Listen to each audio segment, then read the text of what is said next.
Donc, bonjour tout le monde. Pour vous mettre en contexte, à la base, la présentation d'aujourd'hui provient de données secondaires, en fait, qu'on a analysées, mais ça s'inscrit dans un contexte plus large.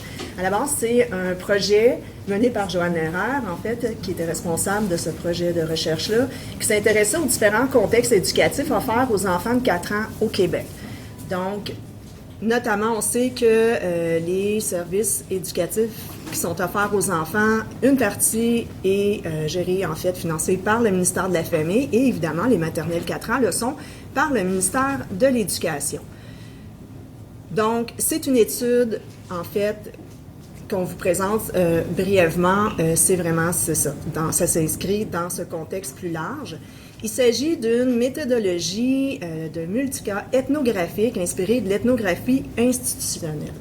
Concrètement, ce que ça veut dire, en fait, c'est une théorie critique, une méthodologie de recherche qui va traiter vraiment du quotidien des êtres humains, des personnes qu'on va vraiment avoir au sein de notre étude, qui acceptent de participer à l'étude.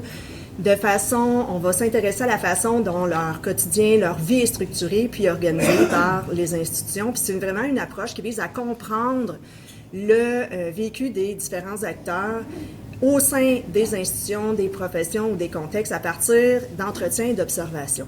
Plus concrètement, dans les outils de collecte de données, nous avions évidemment des captations vidéo, prises de photos, des observations, puis des entretiens avec les enfants, auxquels on avait ciblé certains enfants dans différents contextes et les professionnels de chacun des contextes. Au moment du recrutement pour le grand projet aux différents contextes, nous étions en période de pandémie, ce qui a généré certaines embûches. Donc, nous avions, dans ce contexte de pandémie, on devait, tel que mentionné, aller observer dans les milieux, donc chaque personne était aussi observée. Donc, en 2021, on a quand même pu aller observer dans un CPE, un groupe double avec 3 éducatrices, 19 enfants, en 2021 aussi, en garderie privée subventionnée, en classe de maternelle 4 ans aussi, mais pas de milieu familial. Ce qu'il faut, donc on est reparti en recrutement, mais plus tardivement, après la pandémie, parce que pendant le contexte de pandémie, c'était trop complexe. Donc, on repart à la recherche à ce moment-là d'une responsable de service de garde éducatif en milieu familial qui reçoit idéalement 2 enfants de 4 ans dans son milieu, puis un des enfants, ou à la limite, si ça avait été des jumeaux, elle aurait pu avoir ses propres enfants. Donc, on parle d'une observation dans le milieu, donc la présence de la personne de la recherche 3 jours par semaine, en février ou mars. Donc, 4 entretiens avec la personne, la responsable et son assistante, si jamais il y avait une assistante, et les enfants observés et l'analyse de documents. Donc, la première semaine était l'habituation, puis donc, vous voyez que ça s'est échelonné quand même sur 4 semaines, ce qui représente 12 journées chez cette personne, dans son milieu. Et ce qu'il faut retenir, c'est qu'il y a des particularités au milieu familial, c'est-à-dire que c'est à la fois son contexte professionnel, mais aussi son contexte familial qui inclut, évidemment, conjoint et enfant, lorsqu'elle est responsable des enfants. Donc, nous avons, à ce moment-là, eu la chance de pouvoir recruter Mélissa. Donc, on brise l'anonymat un peu, puisqu'elle est présente avec nous, qui est la maman aussi, à l'époque, puis maintenant, là, de son fils à ce moment-là, qui avait 4 ans, donc au sein du groupe. Donc, c'est encore la mère, donc double rôle, mère et responsable, d'où la question spécifique de recherche qu'on va voir vraiment plus brièvement, où on va chercher à documenter le double rôle d'une éducatrice en milieu familial et l'expérience quotidienne de son enfant de 4 ans. Je laisse Mélissa présenter son parcours professionnel. Mélissa? Eh oui. Ben, je vais jouer avec ça. Vas-y. Mon parcours d'éducatrice a commencé en 2004, parce que j'ai fait ma formation en éducation à l'enfance. Ensuite, j'ai travaillé comme éducatrice en CPE, en garderie privée subventionnée, et j'ai fait un retour en CPE ensuite pour qu'en 2012, j'ouvre mon milieu familial quand mon deuxième a eu 18 mois. Et en 2016, je me suis relancée dans des études pour faire un AEC en éducation spécialisée que j'ai terminé en décembre 2 ans, mais il me reste encore mes stages parce qu'il faut que je ferme mon milieu pour faire mes 2 gros stages. Et en 2023, je me suis dit, tiens, je me relance dans des études et j'ai fait un AEC en stimulation du langage que j'ai terminé. Donc, ouais, ça c'est ma phrase. Moi, je dis jamais que je suis une RSG. Je suis une éducatrice en milieu familial parce que je trouve qu'il y a un écart entre une RSG et une éducatrice par rapport à la valorisation de la profession, par rapport aux études que j'ai faites. Je trouve qu'il y a un petit écart. J'aime pas ça. Et mon rôle en éducatrice en milieu familial, c'est un des plus beaux rôles. C'est le plus beau rôle. C'est super gratifiant. Je les ai petits, je les monte jusqu'à l'école. C'est un lien vraiment très fort. Je les vois évoluer. Je les vois.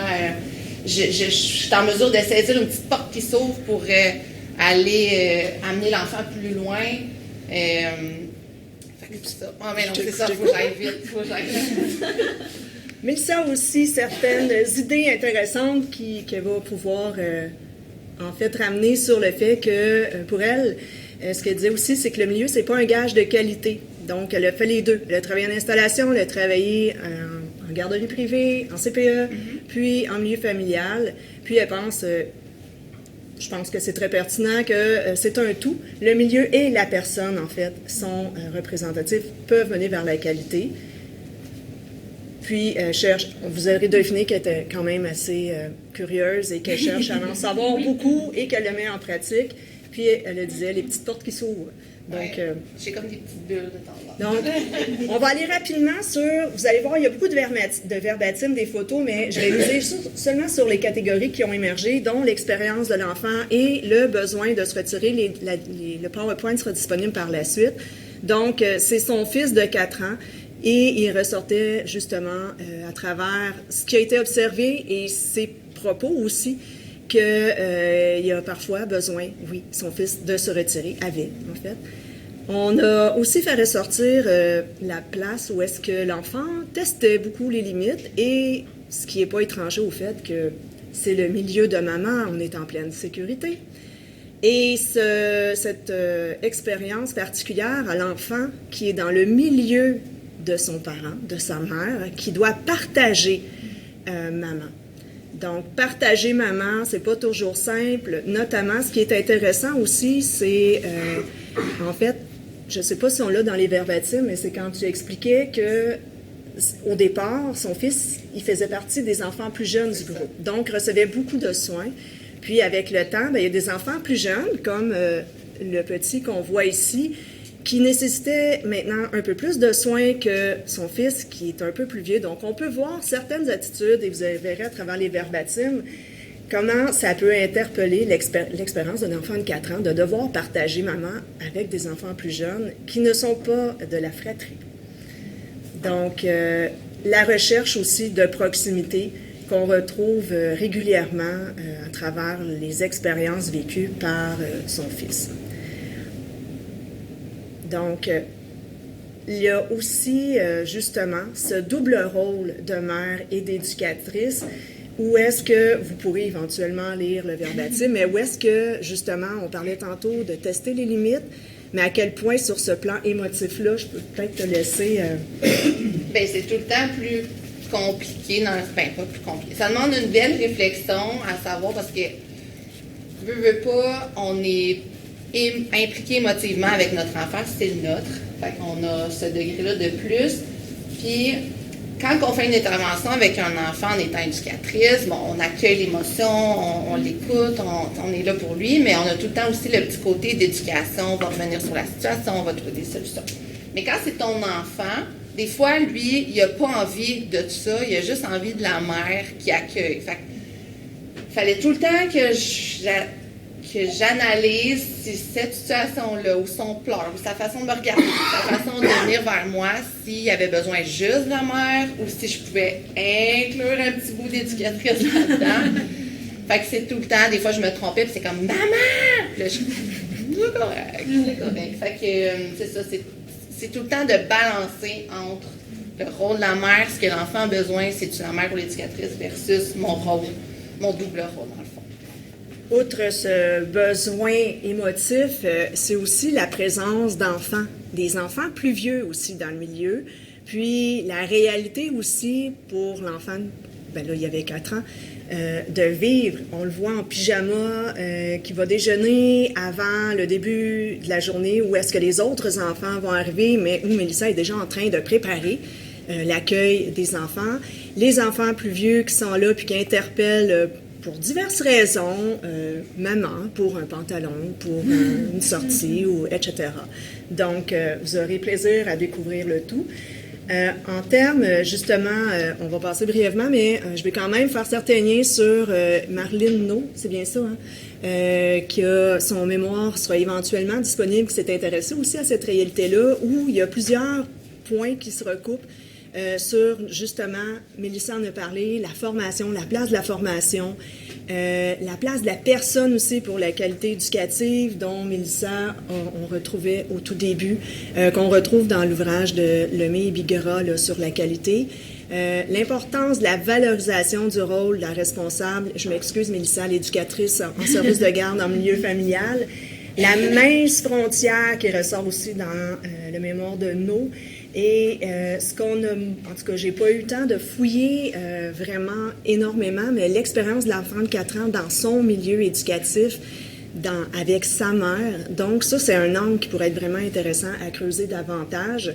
Et le fameux double rôle professionnel, donc ce qui pourrait être aussi intéressant en termes de recommandations, parce que il y a de multiples personnes à titre de responsable en milieu familial, qui ont ce souhait d'ouvrir un milieu pour avoir leurs propres enfants dans leur milieu. Donc, bon, les limites, vous aurez le temps de les revoir. Donc, ce qui est intéressant ici, c'est vraiment la création d'un pont. Donc, on avait eu de la difficulté à repérer, à recruter, c'est-à-dire une éducatrice en milieu familial. Donc, on a obtenu justement l'accord, la participation de Mélissa, mais Mélissa est allée outre ça parce que Mélissa est aussi auteure principale d'un article qui est paru à la revue pour la petite enfance et le pont s'est mené jusqu'à aujourd'hui pour qu'elle soit ici devant vous. Mais je ne vous cacherai pas, on ne verra pas tout de suite aux questions, que autant pour Mélissa que pour moi, qui devait entrer, c'est différent entrer dans un milieu familial d'une personne, à savoir pendant un mois, je m'en vais chez elle. Comment ça va se passer? Autant que elle, c'est qui la bébite chercheuse qui va débarquer puis qui va être dans mon milieu? Donc, je te laisse parler davantage de ton côté à toi.